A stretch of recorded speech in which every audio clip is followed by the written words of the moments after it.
मित्रों, मैं हूं बिस्मिल आफ्ताब आलम और आप देख रहे हैं उर्दू हिंदी नॉलेज चैनल। आइए आज बात करेंगे जो योजनाएं चली हैं, किस डेट में कौन सी योजना किस नाम से चली है। इससे संबंधित मैं आपके समक्ष प्रश्न रखना शुरू करूंगा। आज 50 प्रश्नों पर बात करेंगे और एक बात याद रखना कि कोई भी परीक्षा की आप तैयारी कर रहे हैं तो उसमें योजनाओं से संबंधित प्रश्न पूछे जाते हैं। उसकी वजह है कि सरकार जो है वो अपनी योजनाएं जनता को कैसे दिखाना चाहे, कैसे बताना चाहे, इसलिए वो परीक्षा में योजनाएं पूछ लेते हैं ताकि मजबूर होकर तैयारी करने वाले उसको पढ़ें। आज का पहला प्रश्न है, जनधन योजना कब शुरू हुई? तो जनधन योजना आपको पता ही होगा, ये शुरू हुई थी कि 28 अगस्त 2014 को ये शुरू होने वाली योजना है। तो इस तरह से आपको याद रखना है, ये शुरू हुई है 28 अगस्त 2014 को। अगला प्रश्न है, केंद्रीय शिक्षा मंत्री धर्मेंद्र प्रधान 1 जनवरी 2022 को 100 दिवसीय पढ़ाई अभियान का शुभारंभ किया है। तो इन्होंने कहाँ से इसका शुभारंभ किया है? आप देखिए, शुभारंभ किया है तो इसका नाम क्या रखा है? तो इन्होंने शुभारंभ किया है और उसका नाम रखा है पढ़े भारत। ये आपका ऑप्शन डी सही होगा, पढ़े भारत। अगला प्रश्न है, हाल ही में कहाँ पर राइट टू पी अभियान शुरू किया गया? तो ये अभियान शुरू किया गया है नागपुर, महाराष्ट्र। आपका ऑप्शन सही होगा ए। तो इस तरह से ये ऑप्शन ए आपका सही होगा। अगला प्रश्न देख, चर्चा में रहा ब्रांड इंडिया अभियान किस मंत्रालय से संबंधित है? तो ये किस मंत्रालय से संबंधित है? तो आपका इसमें आंसर होने वाला है वाणिज्य एवं उद्योग मंत्रालय। आप चारों ऑप्शन खुद पढ़ सकते हैं, वीडियो को पॉज करके देख सकते हैं। तो आप इस तरह से इसको हल्के करके भी देख सकते हैं और आप स्पीड बढ़ाकर भी देख सकते हैं। अगला प्रश्न, हाल ही में किसने मिशन अमानत नामक एक नई पहल शुरू की है? तो ये जो है रेलवे सुरक्षा, जो है सुरक्षा बल ने ये इसको पहल को शुरू किया है। आपका आंसर होगा रेलवे सुरक्षा बल। इसके बाद में अगला प्रश्न है, जगन्नाथ स्मार्ट टाउनशिप परियोजना का संबंध किस राज्य से है? तो ये आपके चारों ऑप्शन आपके सामने हैं, आप चारों ऑप्शन देख लीजिएगा। मैं सही आंसर पर ही सिर्फ बात करता हूँ। आंसर डी इसका सही होगा, आंध्र प्रदेश। जगन्नाथ स्मार्ट जो टाउनशिप परियोजना है उसका शुभारंभ जो है वो आंध्र प्रदेश से हुआ है। इसके बाद अगला प्रश्न, हाल ही में किस प्रौद्योगिकी प्लेटफॉर्म ने जागरूक वोटर अभियान शुरू किया? तो ये प्रश्न आपके समक्ष है, इसका आंसर सही होने वाला है ट्विटर। तो आंसर सी इसका सही होगा।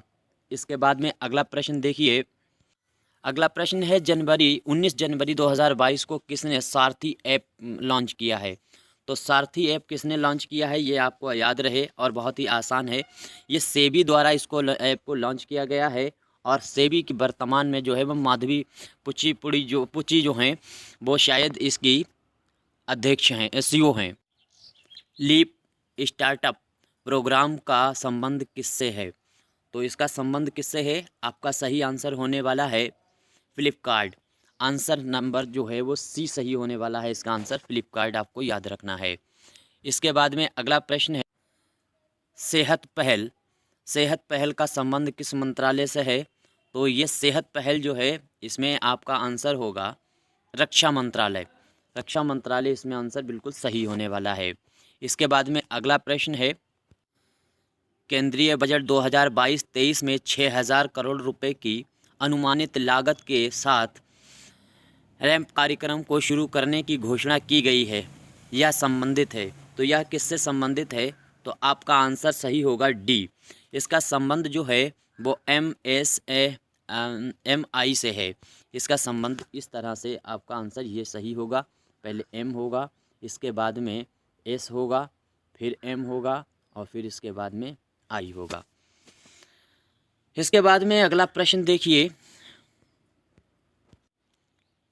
केंद्रीय बजट 2022-23 के अनुसार पीएम ई विधि योजना के अंतर्गत 1+1 टीम चैनल कार्यक्रम को वर्ष 12 से कितने टीवी चैनलों तक बढ़ाया जाएगा? तो ये बढ़ाया जाएगा 200। आपका आंसर ए सही होने वाला है। इस तरह से ये आंसर आपका ए सही होगा। इसके बाद में अगला प्रश्न है, केंद्रीय बजट 2022-23 में पीएम डिवाइन योजना को कितने रुपए के आरंभिक आवंटन के साथ प्रस्तावित की गई है? तो 1500 करोड़ रुपए के साथ इसको आवंटन किया गया है। आपका आंसर डी सही होगा। इसके बाद में अगला प्रश्न देखिए, 7 फरवरी 2022 को गहन मिशन इंद्रधनुष IMI 4.0 की शुरुआत की गई है। इसके तहत कितने जिलों को कवर किया जाएगा? तो कितने जिलों को कवर किया जाएगा? आपका आंसर होगा 416 जिलों को कवर किया जाएगा। सी ऑप्शन आपका सही होगा। इसके बाद में अगला प्रश्न, 7 फरवरी 2022 को किस राज्य सरकार ने ओपन एयर कक्षा कार्यक्रम प्रशिक्षालय शुरू किया है? तो ये प्रशिक्षालय शुरू किसने किया है? तो आपका सही आंसर होगा डी, पश्चिम बंगाल। इसके बाद में अगला प्रश्न और है, केंद्रीय बजट 2022-23 में घोषित की गई एक स्टेशन एक उत्पाद योजना का संबंध है।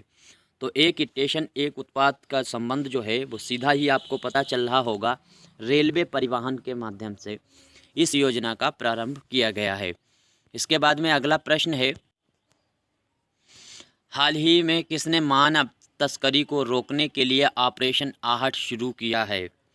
तो ऑपरेशन आहट किसने शुरू किया है? मानव तस्करी को रोकने के लिए रेलवे सुरक्षा जो बल है उसने जो है ये कार्यक्रम शुरू किया है, मानव की तस्करी को रोकने के लिए। याद रहे, रेलवे सुरक्षा बल का नाम। इसके बाद में केंद्रीय बजट 2022-23 में प्रस्तावित की गई पर्वतमाला योजना का नोडल मंत्रालय है। तो पर्वतमाला जो योजना है उसका नोडल मंत्रालय क्या है? चारों ऑप्शन आपके समक्ष में है। आपका आंसर सही होगा डी, सड़क परिवहन और राजमार्ग मंत्रालय। ये आपका आंसर बिल्कुल सही होने वाला है। इसको यहाँ से आप सही कर लीजिए। अगला प्रश्न है, संयुक्त राष्ट्र पर्यावरण कार्यक्रम UNEP ने माझी वसुंधरा अभियान का समर्थन करने के लिए किस राज्य सरकार के साथ एक समझौता ज्ञापन MOU पर हस्ताक्षर किए हैं? तो ये आपका आंसर, इसमें चारों ऑप्शन आपके समक्ष हैं। आपका आंसर सही होगा महाराष्ट्र। महाराष्ट्र आपका आंसर बिल्कुल सही होगा। महाराष्ट्र के साथ ये हस्ताक्षर किए गए हैं। अगला प्रश्न, इस्माइल योजना के संदर्भ में कौन सा कथन सही है? तो ये चारों आप देख लीजिएगा पहले, उसके बाद इसका आंसर लगाना है। देखिए, इसका शुभारंभ 12 फरवरी 2022 को किया जाएगा। बिल्कुल बात ये सही है। इसका शुभारंभ जो है वो इसी डेट में किया जाएगा। ये सही है, डेट लग जाएगी, टाइम बहुत लगेगा। यह आंसर डी वाला बिल्कुल सही होने वाला है। इसके बाद अगला, 11 फरवरी 2022 को किस राज्य सरकार ने कैंसर की रोकथाम के लिए होप एक्सप्रेस शुरू करने की घोषणा की है? तो इसमें चारों ऑप्शन आपके समक्ष हैं। आपका आंसर सही होगा महाराष्ट्र। इसके बाद में अगला प्रश्न देख, सौभाग्य परियोजना के तहत सौर विद्युतीकरण के मामले में कौन सा राज्य सबसे आगे है? तो सौर के मामले में, विद्युतीकरण के मामले में सबसे आगे राज्य जो है वो राजस्थान है। ये यहाँ से आपको पता रहे। अगला, गांजे की खेती को ख़त्म करने के लिए किस राज्य पुलिस ने ऑपरेशन परिवर्तन शुरू किया है? तो गांजे की जो रोकथाम के लिए खेती को ख़त्म करने के लिए आंध्र प्रदेश पुलिस ने ऑपरेशन परिवर्तन शुरू किया है। अगला प्रश्न, बेटी बचाओ बेटी पढ़ाओ योजना कब शुरू हुई? तो बेटी पढ़ाओ बेटी बचाओ बहुत ही महत्वपूर्ण योजना है और ये शुरू हुई थी 22 जनवरी 2015 को। इसके बाद अगला प्रश्न है, हाल ही में किस बैंक ने पश्चिम बंगाल के सुंदरबन में महिलाओं के लिए वेस्ट टू वेल्थ क्रिएशन कार्यक्रम शुरू किया है? तो आपका आंसर इसमें सही होने वाला है भारतीय लघु उद्योग विकास बैंक। आपका आंसर सही होगा डी। अगला प्रश्न है, फरवरी 2022 में चर्चा में रहे प्रोजेक्ट सद्भावना और प्रोजेक्ट आहरण का संबंध किस राज्य से है? तो इसका चारों ऑप्शन आपके सामने हैं। तो इसका संबंध असम से है। ये यहाँ से आपको याद रखना है। इसके बाद अगला प्रश्न है, हाल ही में केंद्र सरकार ने राष्ट्रीय उच्चतर शिक्षा अभियान रूसा की योजना को कब तक जारी रखने की मंजूरी दी है? तो कब तक मंजूरी दी है? आपका जवाब होगा 31 मार्च 2026 तक इसकी मंजूरी है। यहाँ से आपका आंसर सी सही होगा। इसके बाद अगला प्रश्न देखिए, हाल ही में चर्चा में रहा मेरी पॉलिसी मेरे हाथ अभियान किस योजना से संबंधित है? तो ये किससे संबंधित है? चारों ऑप्शन आप देख लीजिएगा। इसका संबंध है प्रधानमंत्री फसल बीमा योजना से। तो ये योजना का नाम भी आपको याद रखना है और प्रधानमंत्री फसल बीमा योजना है, ये भी आपको याद रखना है। इसके बाद अगला प्रश्न है, हाल ही में किस संस्था ने किसान नाम से एक ऐप लॉन्च किया है? बहुत ही महत्वपूर्ण प्रश्न है और इसको मैंने पिछली वीडियो में, जब मैंने रिटर्न में वैसे बताना शुरू किया था, वीडियो बनाई थी जो बगैर ऑब्जेक्टिव की थी, उसमें भी ये बात मैंने बताई थी। तो इसमें आपका आंसर सही होगा भारतीय प्रौद्योगिकी संस्थान रुड़की, IIT रुड़की का नाम आपको याद रखना है, उसने ये ऐप लॉन्च किया है। आपका आंसर बी सही होगा। अगला प्रश्न है, फरवरी 2022 में मनरेगा के लिए लोकपाल ऐप को किसने लॉन्च किया है? तो लोकपाल ऐप आपको याद रखना है, इसको किसने लॉन्च किया है? तो राजगिरी सिंह का नाम आपको याद रखना है। आपका आंसर सी सही होने वाला है, राजगिरी। अगला प्रश्न है, यूक्रेन में भारतीयों की वापसी के लिए भारत सरकार ने कौन सा ऑपरेशन शुरू किया था? आपका आंसर होने वाला है ऑपरेशन गंगा। ऑपरेशन गंगा शुरू किया गया था भारतीयों को वापस लाने के लिए, यूक्रेन में जो फंसे हुए थे, और ऑपरेशन जो है वो ऑपरेशन देवी शक्ति ये शुरू किया गया था अफ़गानिस्तान में फंसे हुए भारतीयों को लाने के लिए। अगला, 2 मार्च 2022 को महिला और बाल विकास मंत्री स्मृति ईरानी ने कहां पर निमहांस के सहयोग से स्त्री मनोरक्षा परियोजना का शुभारंभ किया है? मैं बहुत आहिस्ता पढ़ता हूं ताकि आप चारों ऑप्शन पढ़ लें। आगे चारों ऑप्शन आपके सामने हैं, तो इसमें आपका आंसर सही होने वाला है डी, बेंगलोर। आपको नाम याद रखना है।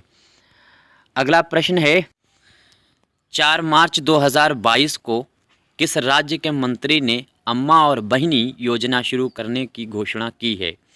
सिक्किम राज्य जो है उसने ये योजना शुरू की थी, आपको याद रहे, सिक्किम राज्य जो है उसने योजना शुरू की है, जिसमें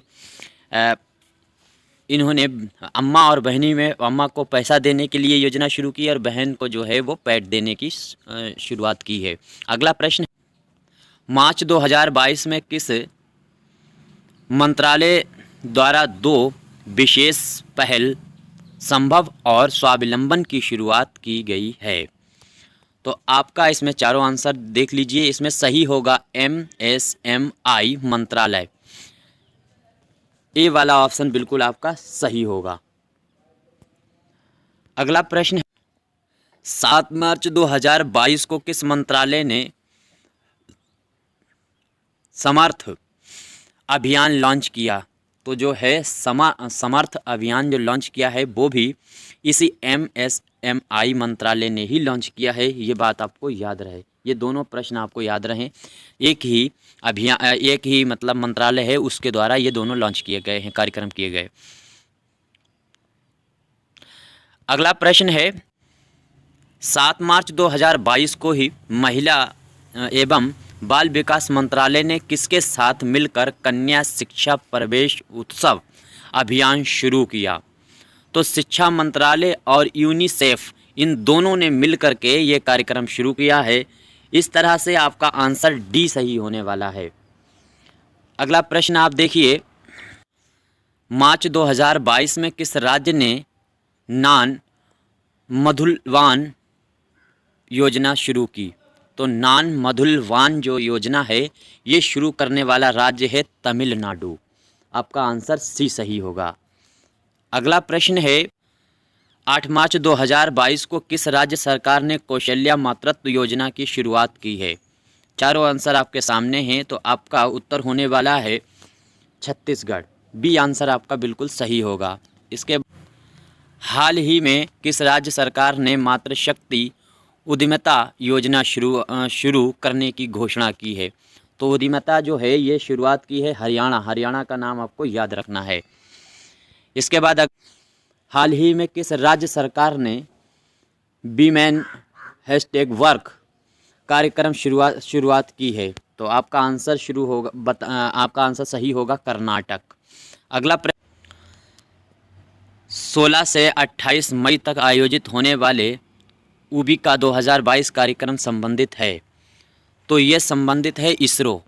ये आपका आंसर ए सही होने वाला है, इसरो से संबंधित ये है। अगला प्रश्न है, हाल ही में चर्चा में रहा जेंडर संवाद कार्यक्रम का संबंध किस मंत्रालय से है? तो जेंडर संवाद जो कार्यक्रम है उसका संबंध ग्रामीण विकास मंत्रालय से है। इस तरह आपका इसका आंसर जो है वो बी सही होने वाला है। अगला प्रश्न होगा, 22 मार्च 2022 को किसने सुजलाम 2.0 अभियान लॉन्च किया है? तो ये किसने लॉन्च किया है? इसमें आपका आंसर डी सही होगा, गजेंद्र सिंह शेखावत का नाम आपको याद रखना है। इन्होंने ये अभियान लॉन्च किया है जिसका नाम सुजलाम है। अगला प्रश्न है, आयुष भारत योजना कहाँ से आरंभ की गई?